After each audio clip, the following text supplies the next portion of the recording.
Thank you for watching, liking, commenting, sharing, and subscribing right now. I don't really have a lot of gadgets because I couldn't afford them, and I don't think I'd have room for them. I do review gadgets every once in a while, the ones at least that I get to keep. The ones I have to send back, I'm not as interested in. That's just the truth, because then I feel like I'm wasting my time. Like, I get to play with it, but if I have to send it back, well, what's the fun in that? Why unwrap something that you can't keep? You know what I'm saying? I just got this little gadget today. This is one of those iPod shuffles. Very, very small. Like supremely small. Like, I am Locutus of Bor. Give me 7 of 9. Hell, I'll even take 6. Sorry about that. I got this, though. I didn't buy it. It was one of those random gifts. I bought a shamrock on clickashamrock.com, and I was entered for a random giveaway, and hey, I got it.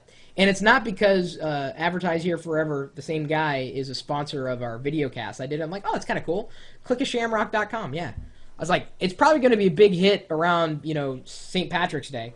And so I got something from it. Yay! And you can put it anywhere. I'm probably never going to use it, though. Because I don't even have music and media on my, I don't even have it on my iPod. So people ask all the time, well, Chris, how can you get gadgets? How do you, what's your workflow? And, I never really formalized those thoughts. But then I got this email today on how to save money for gadgets, 5 tips, submitted by iTube Pro, as he's known in the chat room at live.pirillo.com. Says, like almost everyone, I seem to be another 14-year-old kid. 99.99% of the time, no one is going to assist you with buying your geeky gadgets and so forth. What parent thinks that you need an external hard drive or even 4 gigs of RAM? Not mine. Well, this is the thing. I am 30 years old, and so I'm older, and I can make purchasing decisions, my own purchasing decisions, as long as I clear it through my wife, Ponzi. So in many ways, I think we're both in the same boat there, iTube Pro. I've created a list of my own experiences on how to save money for your tech-related stuff. Number 1, if you're short on cash like me, start a little business. For me, since I'm only 14 and cannot get a job, I sell computer parts on eBay. I have my own little eBay store, make a little over $100 a week of selling mainly RAM and hard drives. The point is, on websites, you can make money on the side with a little effort. All you need to do is post a blog with AdSense, put up an eBay listing, or do some other things. There are very efficient ways to make money without such time or effort. Number 2, don't spend your money on stuff you don't need. You don't need to go to the movies 3 times a week. You can spend little money once in a while, but put it towards appropriate things. Also, don't buy a new notebook over paying your rent. Priorities come over tech items. How are you going to play Xbox Live if you forgot to pay the electric bill? Although, what a 14-year-old is worried about an electric bill for is a different matter entirely. If you casually watch your money, you'll notice quickly that buying your gadgets is not such a difficult task. Buying the store brand items is not that much of a difference than the brand name items. So he's saying like generic versus brand name there. Speaking of, this software is very similar. There is almost always a freeware or open source alternative to a piece of shareware or commercial software. A very good example is GIMP or Seashore compared to a very expensive Photoshop. Sometimes I even prefer Seashore, and that, I guess, is OS X's version of GIMP. Number 3, put a little money away. Instead of buying a fancy $60 meal, put 5 to 20 of it away every week. This adds up. $60 meal? What kind of 14-year-old gets to eat $60 meal? When I was 14 years old, I didn't even have $60 in the bank, let alone... You guys don't realize how good you got it. I kid you not. And you know what? You're going to get to my age, and you're going to look back at the kids and go, you don't realize how lucky you've got it. Trust me, this is just cyclical. In my day, I'm sitting in my rocking chair, which is ergonomically correct.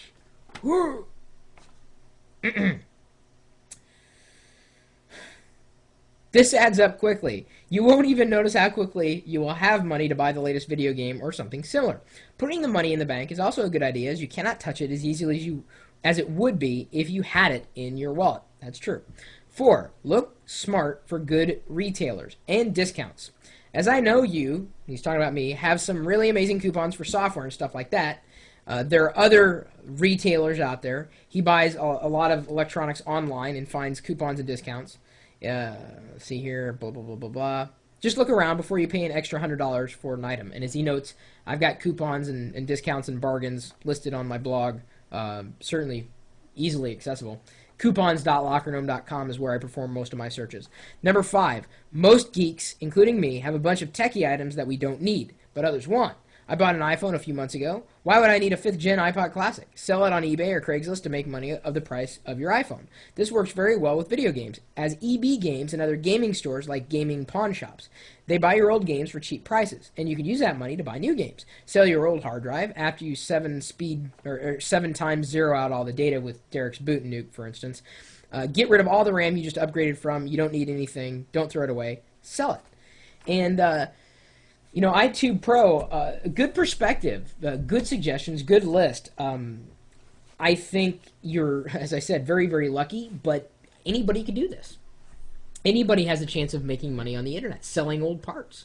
Maybe it's not even selling old tech items. Maybe they're items that aren't tech related at all, but still have some amount of value.